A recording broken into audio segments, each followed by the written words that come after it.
Vous êtes nombreux à nous suivre de partout dans le monde. Madame, monsieur, bienvenue à cette nouvelle édition du journal sur la télé au temple de la démocratie, dont on voici le principal titre. Martin Fayulu quitte les processus électoraux. La décision du président de l'ECD est au cœur de tous les débats. Si on vole d'y comprendre la position de Martin Fayulu, la majorité au pouvoir par contre n'est pas du tout intimidée. À la une également, la mise en œuvre du plan des transitions conjoints de retrait de la mission onusienne en RDC était au centre des échanges entre le gouvernement congolais et la MONUSCO. Le point de l'évolution de la dite situation a été relevé par le porte-parole du gouvernement, Patrick Mouyaya, au cours du briefing hebdomadaire. Et puis enfin en sport, la Fédération de la République démocratique du Congo de tennis signe un exploit. Pour la première fois, Kinshasa organise la Davis Cup. Le coup d'envoi sera donné ce mercredi 21 juin. C'est tout pour le titre. Encore une fois, bienvenue si vous nous rejoignez dans ce journal.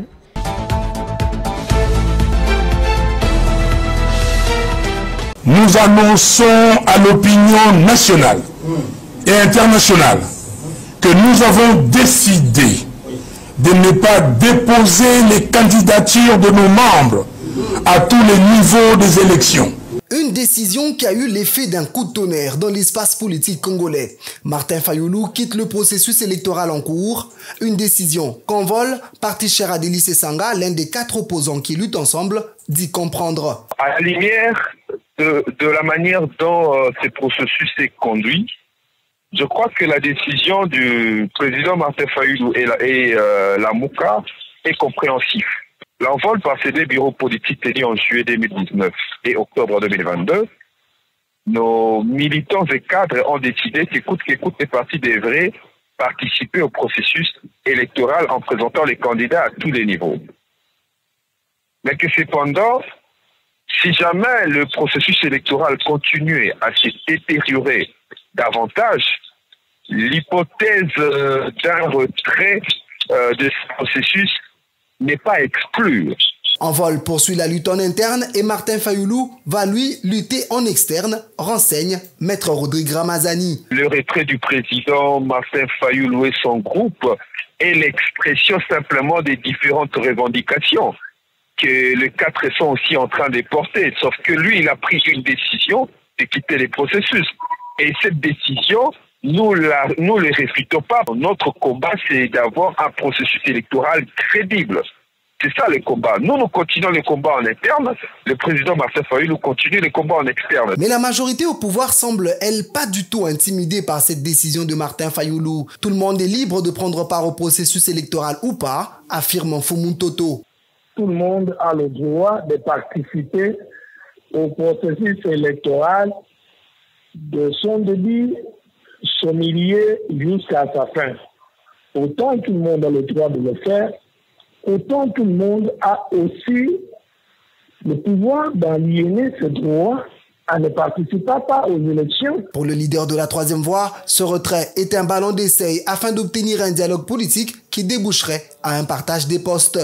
Je pense par contre qu'ils ne se sont pas encore retirés et qu'ils ne vont pas se retirer, mais plutôt qu'ils sont en train d'imposer des pressions, croyant que le pouvoir en place peut finalement ouvrir une fenêtre de distraction pour céder au sens du dialogue entre le Congolais et lequel dialogue va aboutir au partage équitable et équilibré du gâteau comme nous avions la salle besoin, ça l'habitude de le faire. Martin Fayulu et son ECD ne présenteront aucun candidat aux prochaines élections de 2023.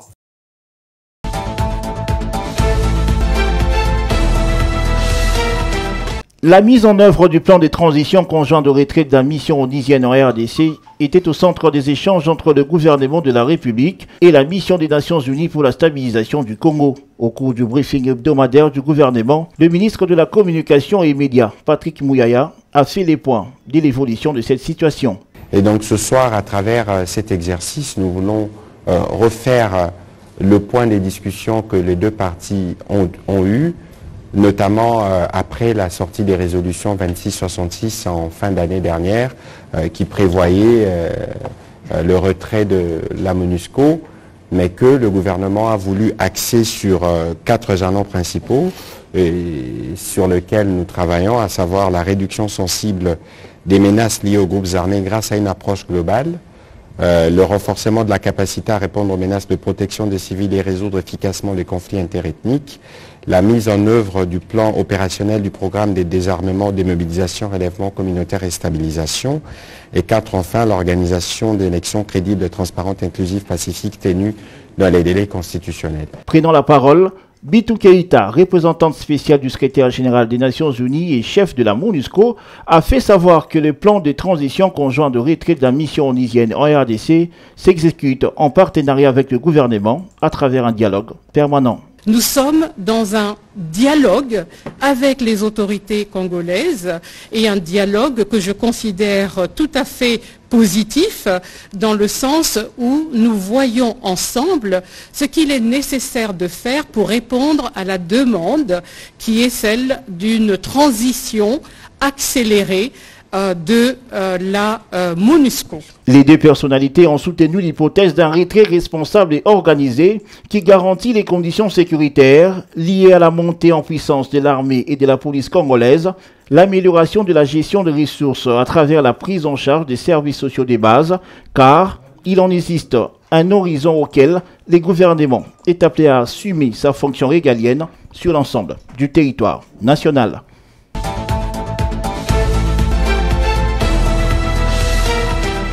Présidé par le Premier ministre Jean-Michel Sama Lukonde, les travaux préparatoires de la table ronde devant examiner tous les contours de la problématique de l'état de siège décrété depuis le 6 mai 2021 par le chef de l'État Félix-Antoine Tshisekedi dans les provinces du Nord Kivu et de l'Ituri s'est ouvert ce lundi 19 juin 2023 au Salon Rouge de l'immeuble du gouvernement. Jean-Michel Sama Lukonde, qui a présidé cette séance de travail, a appelé au sens de responsabilité et au patriotisme des participants pour l'approfondissement de la question en vue de produire un travail de qualité et une feuille de route qui doit permettre à la bonne tenue de la table ronde. Cette dernière permettra d'orienter la décision du président de la République sur la requalification ou la levée pure et simple de cette mesure de l'état de siège.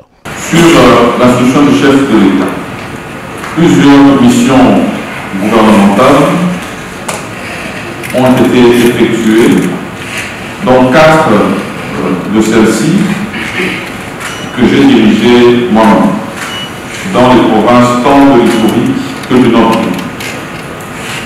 Et bien sûr, ces missions ont toujours eu un caractère mixte où nous travaillons avec l'Assemblée nationale et le Sénat, et particulièrement les représentants des caucus des honorables députés, les sénateurs du Nord Kivu et du Ituri, ainsi que des membres de la commission défense.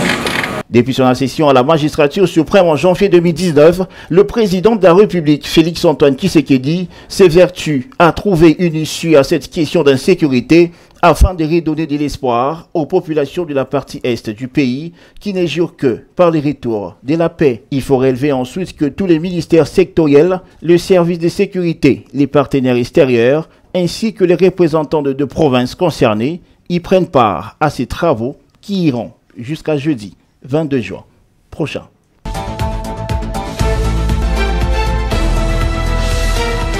« 9 milliards de dollars américains, c'est la somme allouée au développement de la RDC par la Banque mondiale, dans le cadre de son programme IDEA 20 qui consiste à booster les économies africaines.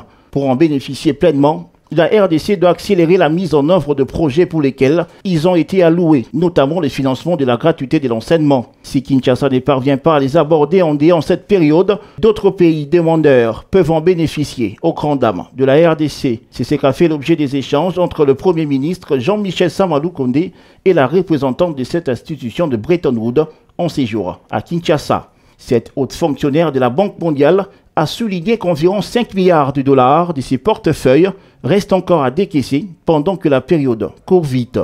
Et on a parlé vraiment sur comment est-ce qu'on peut renforcer notre partenariat, le partenariat entre la Banque mondiale et la RDC, pour qu'ensemble on puisse pousser davantage le développement du pays pour qu'on puisse avoir beaucoup plus de résultats à travers le projet que nous sommes en train de travailler là-dessus. Alors c'est juste pour trouver des moyens, discuter des autres moyens pour être beaucoup plus efficace et avoir beaucoup plus d'impact dans le projet que nous sommes en train d'exécuter.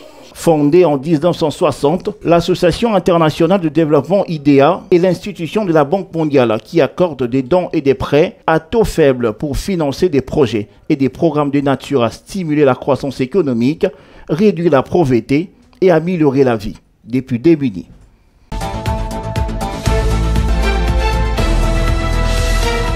Le secrétaire général de l'Union pour la démocratie et le progrès social, Augustin Kabouya Achilumba, a regagné la capitale congolaise ce lundi 19 juin 2023. Il a été accueilli au pied d'avion par l'un de ses adjoints, les secrétaires nationaux, les cadres du parti et les membres de son cabinet, pendant qu'une foule de combattantes et combattants venus des 4 fédérations de la ville-province de Kinshasa l'attendaient de l'autre côté pour lui accompagner jusqu'à la permanence du parti où il a échangé avec eux sur quelques actualités politiques de l'air. En tout cas, je remercie Mingi, base à parti, la jeunesse de l'IDPS en particulier.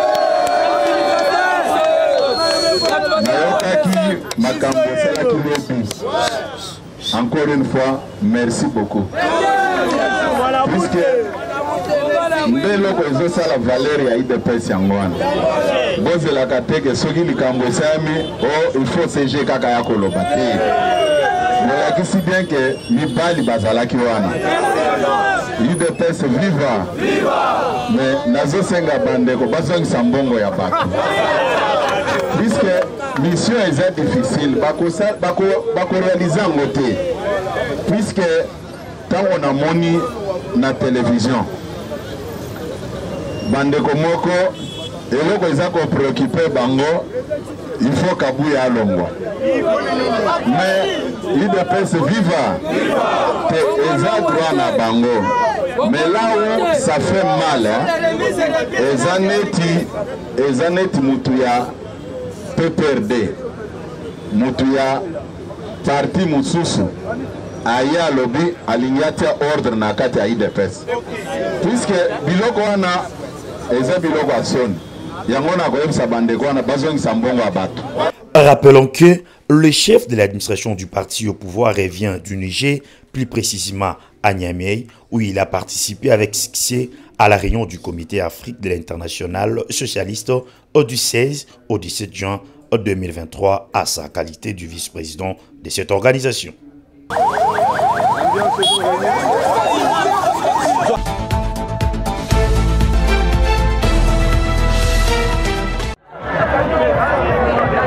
Dans les soucis d'accompagner et de matérialiser la vision du chef de l'État Félix-Antoine Tshisekedi Tshilombo sur la gratuité de la maternité, la crème intellectuelle de l'UDPS, Abigail Wanzambi Lusambo, est descendue à Kimbantseki, où elle a mobilisé sa base, a offert gratuitement les sons. L'objectif est de récolter le plus grand nombre de donneurs de sons afin de sauver des vies, mot d'ordre respecté par tous, à l'exception de personne.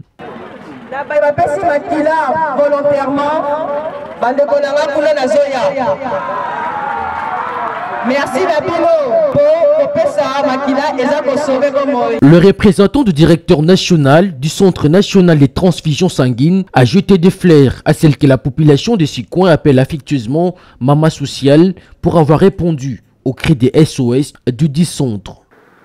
Donc c'est là qui travaille na Mama Abigail parce que tout le monde a dit que Azana Pico, Azana détermination.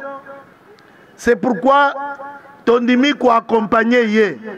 Faisant d'une pierre deux coups, la plus douée de sa génération a offert gratuitement de pannes et motos aux femmes et jeunes de sa fondation, fusionner ses jours à la cellule Le Peuple d'abord. L'objectif, booster l'entrepreneuriat des jeunes, mais aussi lutter contre le phénomène Kuluna.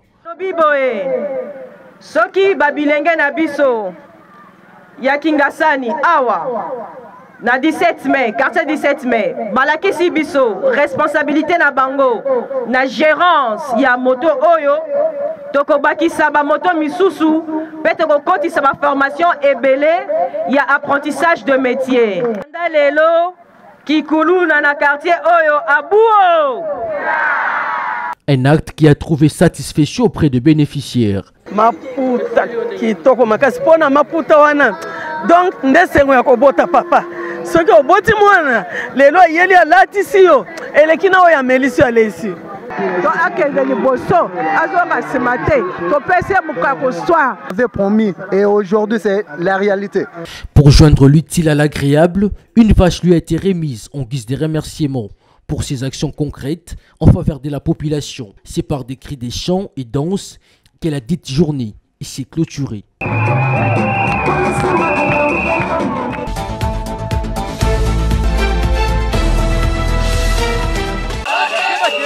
Pour l'unité et le développement intégral, le PNRD est prêt pour les élections de 2023.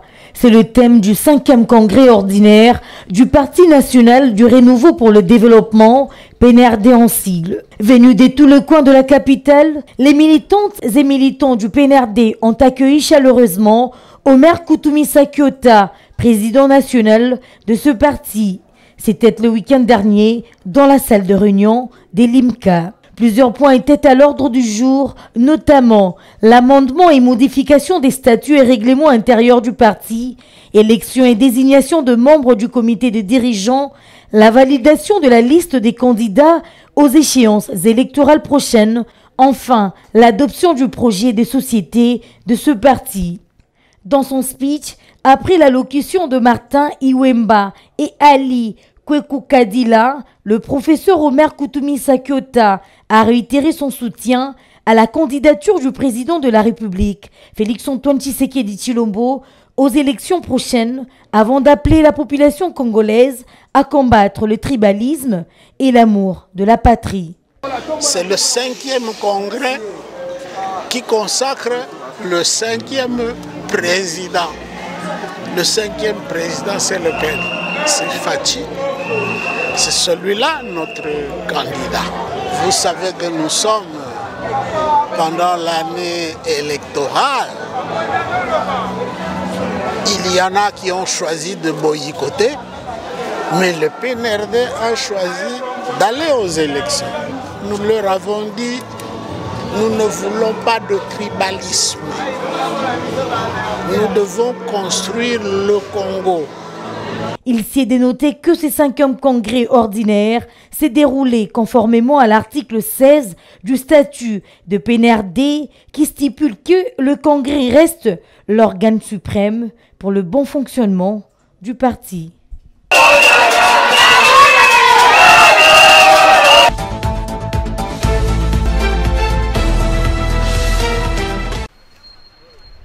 La population de Kipushi, à l'unanimité, est reconnaissante envers le gouverneur de province, Jacques Kabula Katwe, pour avoir été proche d'elle pendant cette période de soudure, en mettant à sa disposition la farine de maïs à vil prix, 20 000 francs congolais, presque un cadeau, au ménage de la commune minière de Kipushi.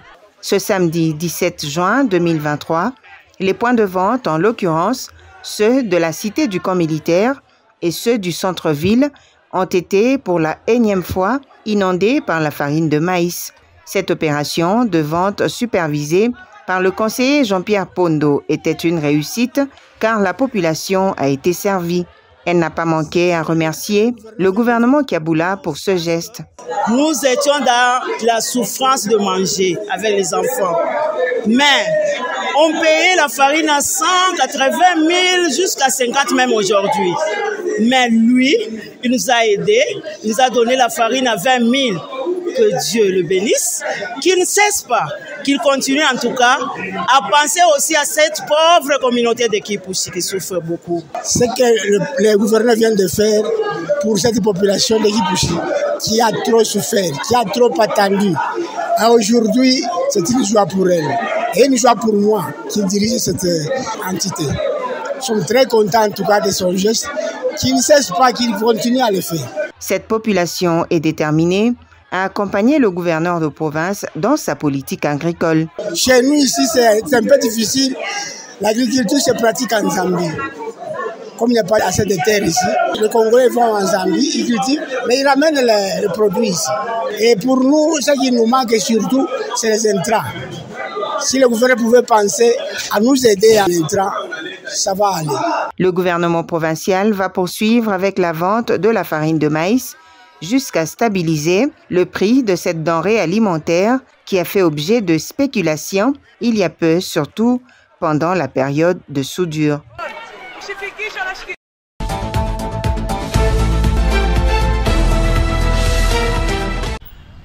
Au cours de cette audience publique devant la cour d'appel de Lubumbashi, Gisèle Ngungwa Sangwa, nouvelle ministre provinciale du genre, famille et enfants, est allée déclarer son patrimoine familial comme l'exige la loi portant sur la libre administration de province, qui exige à tous les membres du gouvernement provincial de déclarer leur patrimoine familial à l'entrée, tout comme à l'expiration de leurs fonctions, devant cette cour qui fait office de cour administrative d'appel. La ministre provinciale du genre, famille et enfants n'a pas dérogé à la loi. Dans son avis, le procureur général de la République a déclaré sa requête recevable.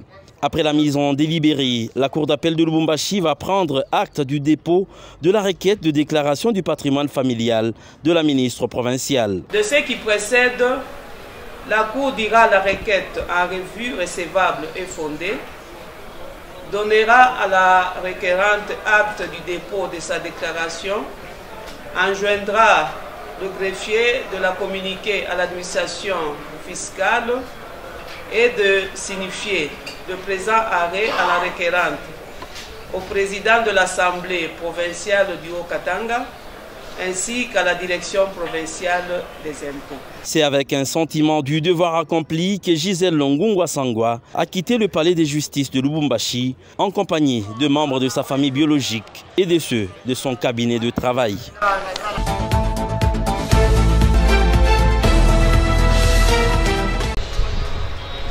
Cette liturgie en mémoire de Ioannis Koundouris a été célébrée par l'archevêque Melothios Gregoratis. Dans l'église complètement remplie, il y avait les familles Koundouris, Psaromatis, les travailleurs du groupe Hyper Psaro, des planètes Hôtel Olubum, dont Jean Koundouris était associé. Il y avait aussi le gouverneur de province Jacques Kabula Katwe, le vice-gouverneur Jean-Claude Confoy Kimimba, la ministre provinciale de l'économie, celle du genre, le président de la FEC provinciale, quelques personnalités, le président de la communauté hellénique, de nombreux amis et connaissances. Après les chants et la prière, place à l'oraison et au témoignage. Ils saluent tous la mémoire d'un homme d'affaires pas comme les autres associés du groupe Hyper Psaro depuis 30 ans. Son associé Georges Psaromatis a dit avoir perdu non seulement un associé, mais aussi un ami, un frère. Jean Koundouris est né en Grèce, mais son cœur était congolais, car il a grandi à Lubumbashi, a-t-il ajouté. Son sens des affaires, de la communication et son éternelle envie de faire évoluer les choses, agrandir, moderniser et ensemble, nous avons pu faire de notre société ce qu'elle aujourd'hui. Et pour lui et son souvenir, nous ferons tout pour continuer sur ce chemin. La vie des Jean Koundouris était un grand témoignage, souligne l'archevêque Melothios Gregoratis dans son homélie. A noter qu'il est mort brutalement vendredi dernier, à 75 ans, pendant qu'il venait d'arriver à Lubumbashi après un séjour en Grèce.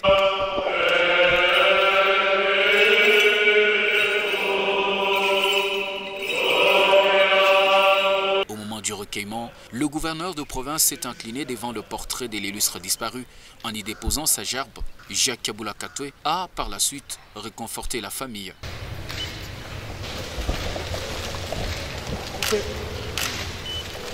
Et ensuite, nous avons perdu une valeur au sein de la fête. Après la messe, tous ont été conviés au cercle hellénique pour partager un café en mémoire de Ioannis Koundouris. Il sera inhumé en Grèce dans tout le prochain jour, a annoncé la famille.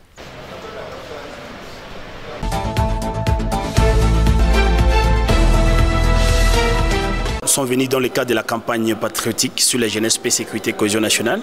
Et à cette occasion, nous avons organisé plusieurs rencontres Et la dernière, c'était une matinée de cohésion sociale, de cohésion nationale avec les jeunes ici à la salle de la mairie.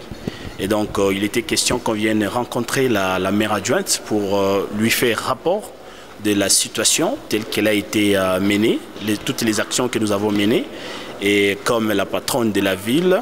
Et donc, c'est autour de ça que nous avons échangé et comment, à ce niveau, on doit continuer à accompagner les initiatives des jeunes, notamment les conseils urbains de la jeunesse, comment accompagner les conseils au niveau des communes, accompagner la jeunesse congolaise, accompagner la jeunesse de Lubumbashi dans la matérialisation de la vision du chef de l'État, dans la matérialisation de la promotion de la jeunesse du Haut-Katanga.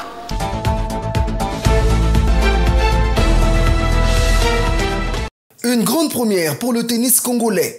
Kinshasa organise la Davis Cup Zone 5 à partir de ce mercredi 21 juin.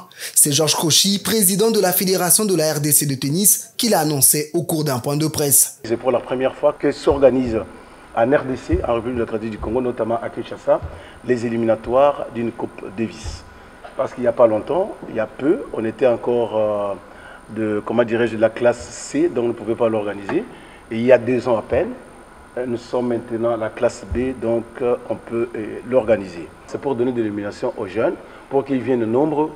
C'est ça, nous recherchons, et que les jeunes gens viennent au tennis, n'est-ce pas, pour que notre pays ait demain des joueurs de valeur, comme en Tunisie, mademoiselle Jaber, qui aujourd'hui est dans le groupe mondial. Côté financement, la fédération a reçu les assurances du gouvernement. Georges Kochi appelle les joueurs à l'apaisement. Quoique la fédération internationale nous vient un peu en aide, nous devons prendre en charge certains officiels envoyés par la fédération internationale. De ce côté-là, le ministre du Sport, il a fait ce qu'il devait faire. Le ministre du Budget a fait ce qu'il devait faire. Il ne restera que le ministère des Finances. D'ailleurs, je vous informe, dernièrement, nous étions ici au restaurant et à côté avec le ministre des Finances. Il m'avait rassuré lui-même que cette fois-ci, M. Kochi, on va vous payer, on va vous accompagner. 10 pays sont déjà dans la capitale congolaise pour cette fête de la petite balle jaune qui démarre ce mercredi 21 juin au cercle de Kinshasa.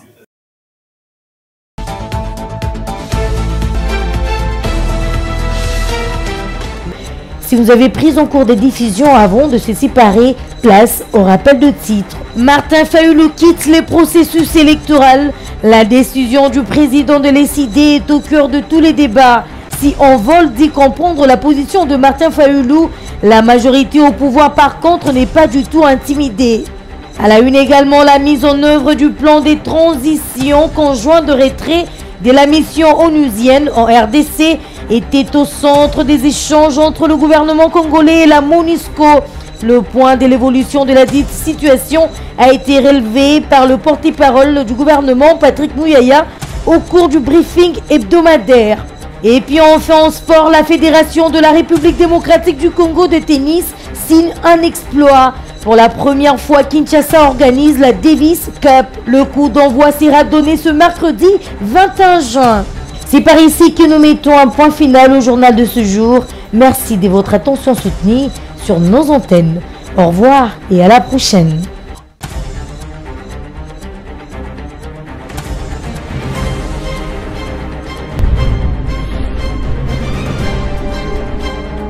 Téléspectateurs,